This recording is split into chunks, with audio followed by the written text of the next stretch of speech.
Freebird, the Ashley Freeman story, is a Thirsty Goat original podcast. This is episode 4 of a multi-part story. We encourage you to go back and start episode 1, Childhood, before listening to this episode. Eminem's song Darkness puts into perspective the feelings that addicts have going through the cycle of sobriety and addiction. The lyrics say, "Here I am, alone again, can't get out of this hole I'm in. It's like the walls are closing in. You can't help me, no one can. I can feel these curtains closing. I gotta open them, but something pulls them closed again. Hello, darkness, my old friend." During this episode, Ashley discusses another try at rehab after a stay at the Indiana Women's Prison. She discusses how many addicts put reservations on their sobriety, meaning they will stay clean unless something happens. This is the cycle of addicts keeping one foot in the addiction and not being able to break free. Ashley discusses after a handful more arrests, her being sent to the RAP program in Bartholomew County, and how this different program of recovery affected her. Addiction can capture anyone without warning, and the depression and regret that comes along with the addiction only powers the addiction more. If you or someone you love is struggling with addiction, please reach out to 1-800-662-HELP. That's 1-800-662-4357 for information on facilities and possible services. Addiction is real, but it doesn't have to be the period to your life. This story of addiction and overcoming the shackles and chains it places on you is my friend Ashley's. We hope you enjoy. Previously on Freebird, Ashley returns home from Pensacola with her mind focused on joining the Army. Ashley ends up arrested after her and her boyfriend are caught forging prescriptions. This is the beginning of Ashley's cycle between rehabilitation centers and lockup. Episode 3 ended with Ashley in lockup at Rockville Women's Prison, and then returning home to Mitchell, Indiana. Freebird, Episode 4, Darkness.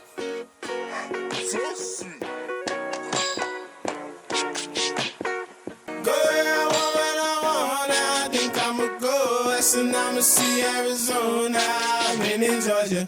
Sun is shining in Florida. I'm a free bird smoking on California in Indiana. Go where I want when I want. I think I'ma go west and I'ma see Arizona, I've been in Georgia. Sun is shining in Florida. I'm a free bird smoking on California in Indiana.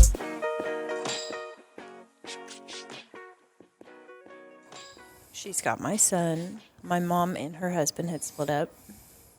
So it's just my mom and my son and my brother. And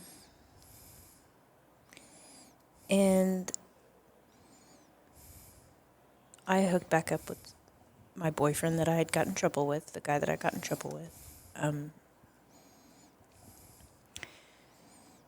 And I started failing drug screens again. Kept using.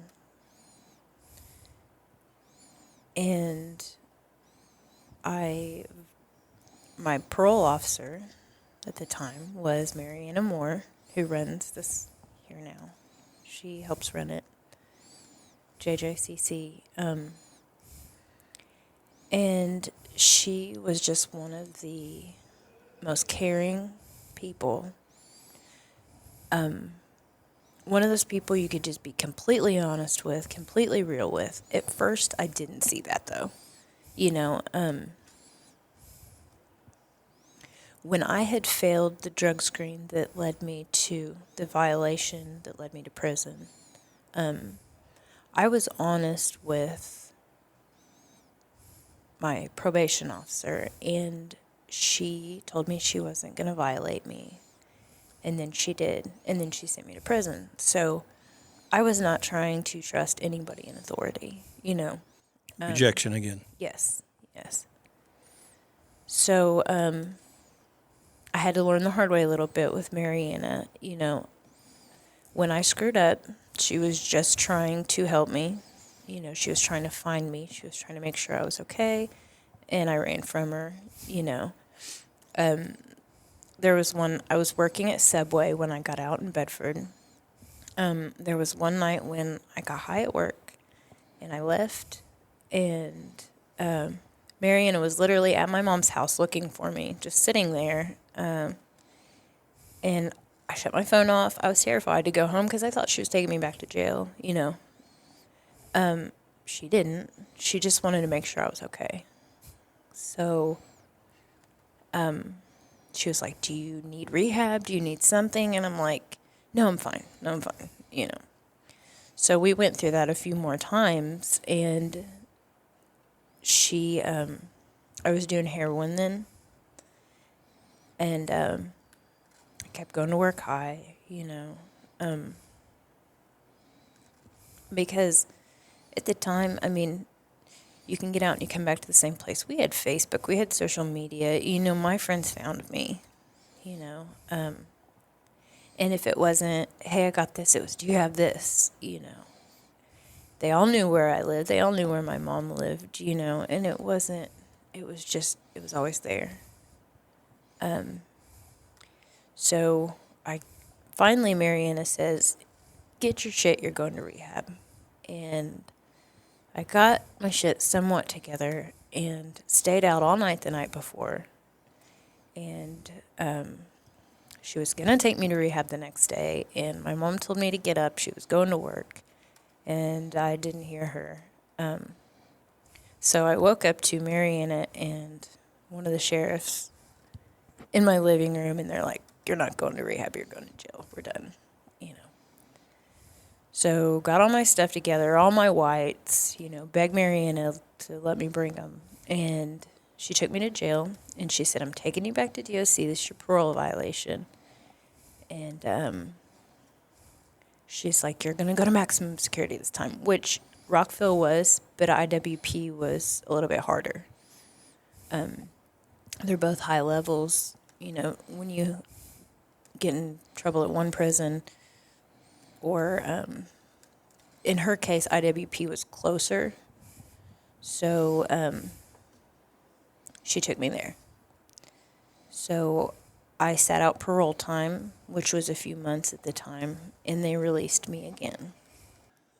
When did your habit switch from meth to heroin? Or was it always just whatever you could get your hands on? So I think that I always liked opiates, because to me, opiates were just that escape, you know, that happy, everything's okay, you're floating on a pink cloud, you know. So those meth and Xanax were like my combination. You felt any kind of way, one or the other would have fixed them, you know. So those were just kind of my go-tos. So you're now at IWP. Mm-hmm. What's the world around you outside of IWP look like at this point in time? What is going on as time passes? How old is your son now? Where are we at in those stages? So it was 2009. So my son was 4. He was born in 2005.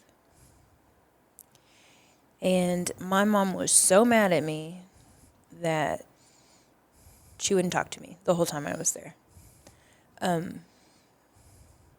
She wouldn't put money on my books, you know, wouldn't help me, wouldn't write me, wouldn't answer the phone. And I wasn't mad at her. You know, I understood. We've talked a lot about rejection. Mm-hmm. Is that the first rejection that you truly owned? That when you say I understand why she's not, is that the first time that you really had a rejection, that you didn't look for blame other people or move away from it? Is that the first time you feel like you owned a rejection? Like, I get why my mom is not willing to. Yeah, I really think it was. And that had to be, as difficult as that was for you, that had to be absolute hell for your mom. Because like we said earlier, your biggest fan, your biggest supporter is your mother, and she loves you beyond measure. So for her to be tough enough to say, I'm truly not helping you, it had to be hell. Well, she would tell me she was done. She would say, I'm done. And there's so much fear attached to that statement. You know, she says that, and you're like, what about my son? What about this? What about that? You know, because before my son was born, you know, you can say I'm done, but it just doesn't, you know, it's different. It's totally different. Because I think, aside from rejection, probably the biggest fear I had was just complete failure, you know. And I used to say that that was, like, after being around some of those women and seeing how they still got up every day knowing that they weren't going to see the outside again. They still got up, they still put their makeup on, they still did their job, they still made their bed. And you're like, what keeps these people going? I think that aside from ultimate rejection, my biggest fear was being in a situation like that, helpless, knowing you're not ever going to get out, and you have to live your whole life with regrets.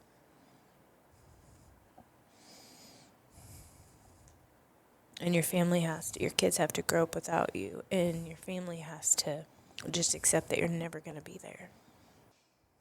That was ultimate failure for you. Yeah.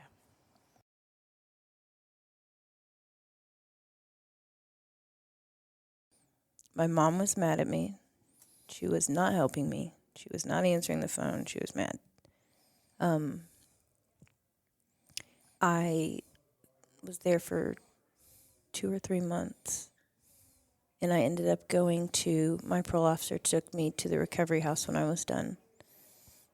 So I went there and tried it again, tried sobriety again.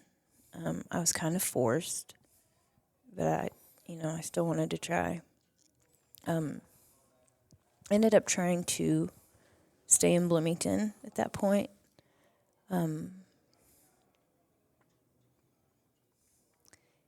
And not right away, but eventually I got back to, it might be different people, but you still attract the same people when you're still broken inside. So. That's something you said last time, is we attract the mirror image of ourselves wherever we are in that stage in life. Yes. It's so, so true.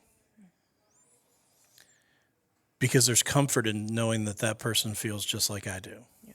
But you're so right. It's you find that mirror image.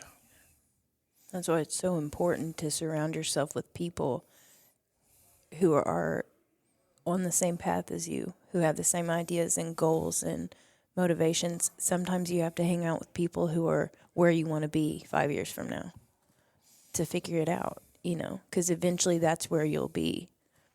I didn't understand that when I was younger. I understand that today. All these times that you had, whether you went to rehab or you tried it on your own to find sobriety, talk me through when you make that decision that I'm going back. I'm going to do this again. What is that thought process? It wasn't.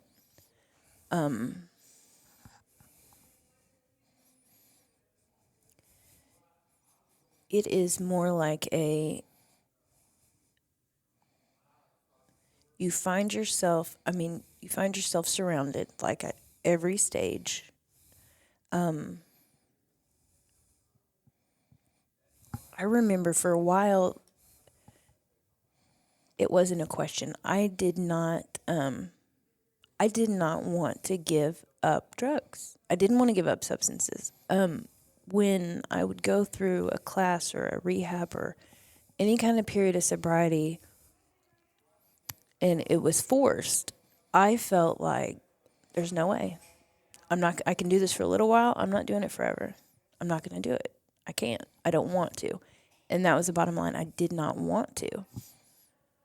So even after you had gone through sobriety in your head, you were you talked about this last time, one of the first times you ended up in rehab, and you talked about how you listened to all these people speak and you thought, oh man, they've got it all figured out. And then you realize they're full of shit. Yeah. For lack of a better way, you were that person. Outwardly, when you talk to people, sober life, I'm sober. But inside, you knew. They call them reservations.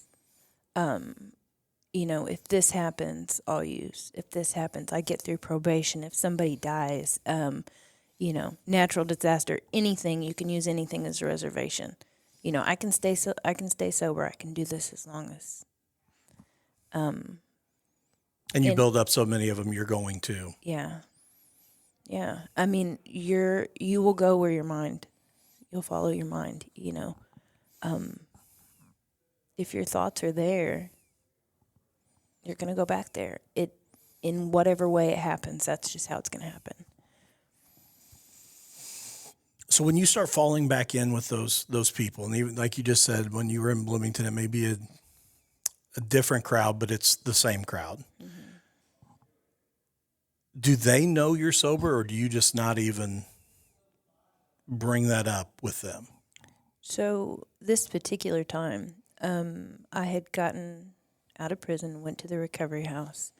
And the recovery house, I'll explain it real quick, is like it was like a 2-week program. And people were forced into it. There weren't very many people there willingly.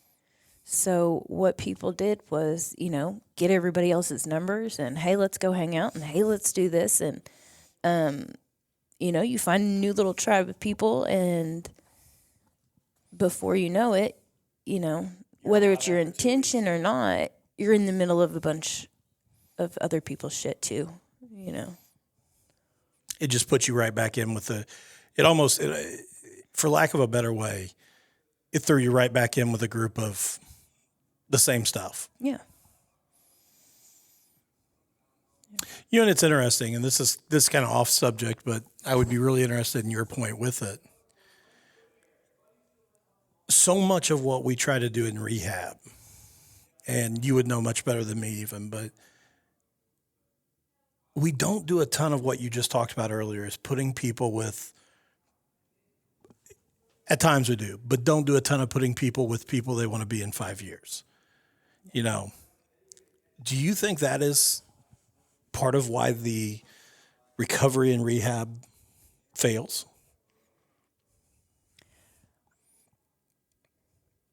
I think it definitely has something to do with it.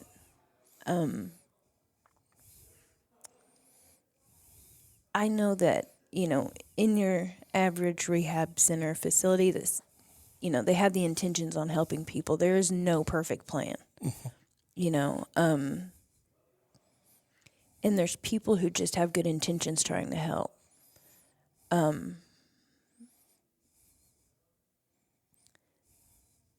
There are just people that understand that, that this is just part of life.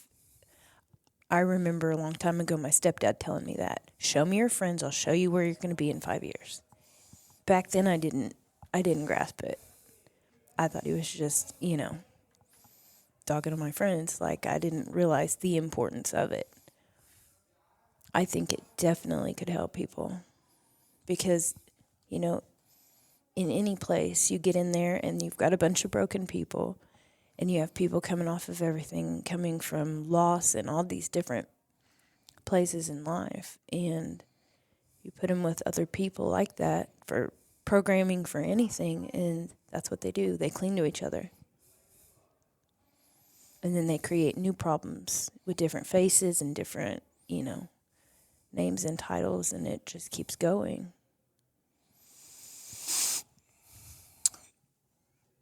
So we're back in Bloomington.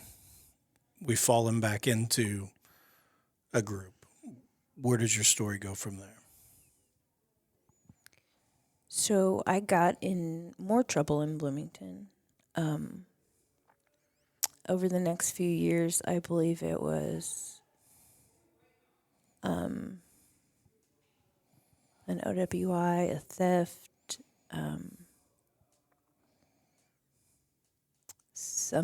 like a check on a financial institution. But Bloomington has resources that some counties don't. And at the time, they had partnered with Bartholomew County. And there was a program in Bartholomew County called WRAP, WRAP, Women Recovering with a Purpose. And you had to be sentenced out of Monroe County or Bartholomew to get it. It was 4 months in work release in Bartholomew County and 8 months house arrest, wherever. So,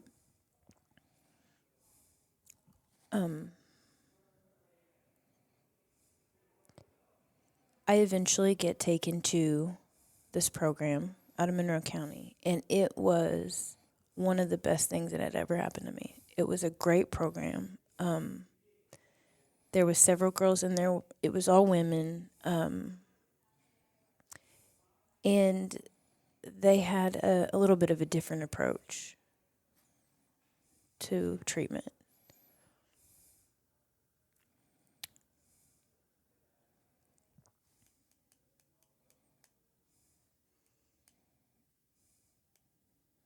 Let me back up. When I was in Bloomington and I had got out of prison, one of the people that I hooked up with was my daughter's dad. So I get pregnant with my daughter in Bloomington. She's 12 today. She's almost 13. So, this intensifies that need to change everything and to change it now.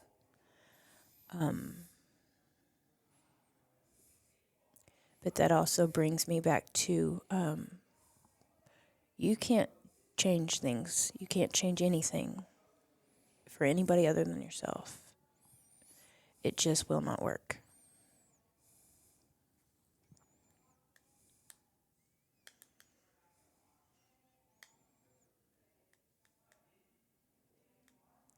So now I'm in Bartholomew County, and we had a great support team there. And it was really a pretty cool place. One of the requirements there was that we write our life story. And we had to write everything. Everything. Our counselors worked with us individually. We could not leave anything out. Then we had to write it on a piece of paper. It was huge. Mine would have gone the span of that wall right there. And God, it was hard. It was so hard to write. And it was even harder to read. We had to stand up in front of each other, one by one, and all the counselors. And we had to tell our deepest, darkest secrets. We had to tell everything. How scary was it when you stood in the front of that room of counselors and other women and worried that as you tell your secrets, tell your story, you're going to be rejected again?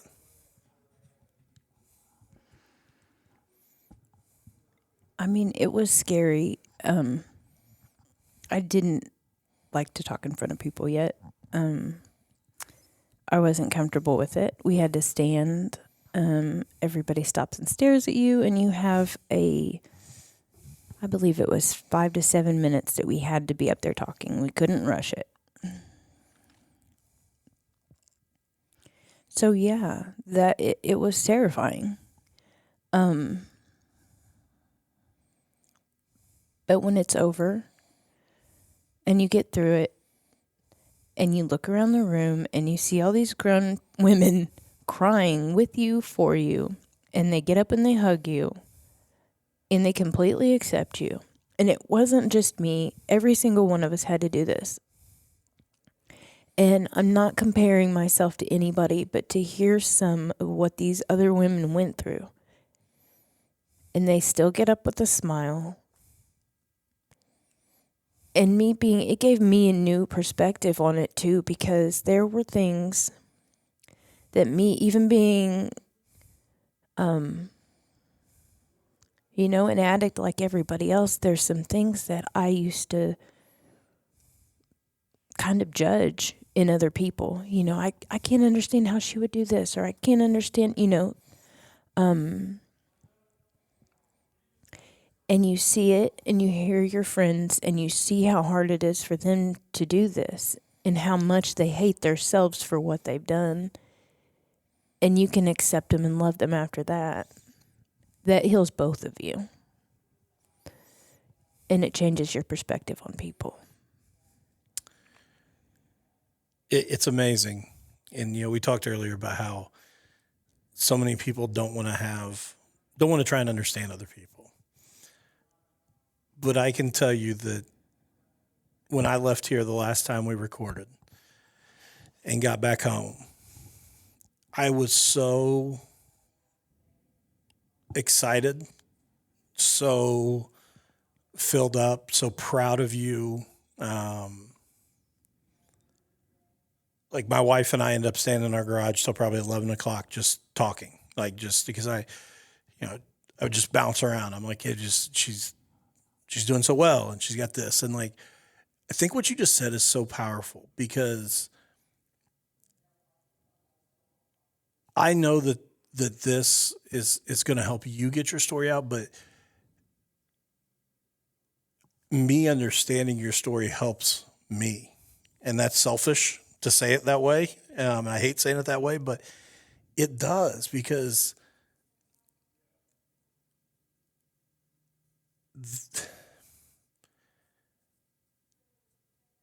there is always that level of, I don't know if I would ever say that I judged you. I don't think I don't ever remember a time that I sat around. I that's just not me. I'm sure that there were times that I felt sorry for you. I'm sure there were times that I was mad at you. But a lot of that was I didn't understand. So the idea of being able to sit down and truly understand you, I think is powerful. And I think that's what you're talking about during that stay at the rap program. You finally could understand other people and where they were. It wasn't a surface. We talked about earlier how you find something in common with everybody. It wasn't something on the surface. It was a real connection because you understood why they were making those decisions. Yeah. And not just that, but in kind of what I went when I explained about DOC and going in there and being surrounded by all these women who are in there, for these really big charges and all these, just on paper, they look horrible. But then you hear their stories and you realize that it could have been you. I mean, little turn of events, small changes, it could have been you standing right there. If you like what you've heard so far from Freebird, please remember to rate, review, and subscribe wherever you get your podcasts. This helps us greatly move up the charts. Also, if you want to support the work we do, please head over to our Patreon account. For $10 a month, you can not only get early access to all the episodes, behind-the-scenes content, you can also support the work that we're doing with Freebird to help support those winning the battle against addiction. Check out our theme song by Boogus, Freebird, available wherever you get your music.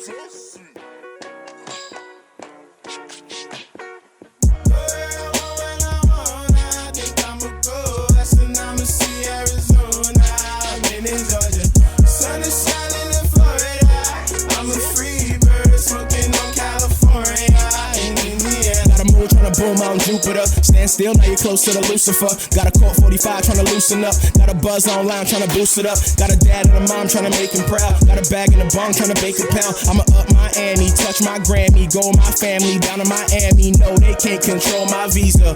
My world, I roam like Caesar. My song, my girl, my diva. Good drink, my good sativa. God knows I'm far from lousy. Lord knows I'm smoking loudly. Hot box, I'm riding cloudy. Eyes drop like Ronda Rousey. I think I'ma go. That's when I'ma see Arizona. I've been in Georgia. Sun is shining in Florida. I'm a free bird smoking on California in Indiana. I think I'ma go. That's when I'ma see Arizona. I've been in Georgia. Sun is shining in Florida. I'm a free bird smoking on California in Indiana. Go so hard, ain't never been lazy. I'ma use the 2 legs that God gave me. Go so long, bitch, I'm Tom Brady. I go Kobe, drop about 80. Then I roll out in a drop top, baby. 285, I do about 80. Push to the limit when I get in it. I don't get high till my third blunt finish. When I can't deal with the weight and the pain of the world, I write my pain and I sing for the world. Came from afar, ain't came for the fame, but I came for the change I could bring to the world. When I can't deal with the weight of the world, I write my pain, I sing for the world. Came from afar, ain't came for the fame, but I came for the change I could bring to the world. I go where I want when I want. I think I'ma go west and I'ma see Arizona. I've been in Georgia. Sun is shining in Florida. I'm a free bird smoking on California in Indiana. Go where I want when I want. I think I'ma go west and I'ma see Arizona. I've been in Georgia. Sun is shining.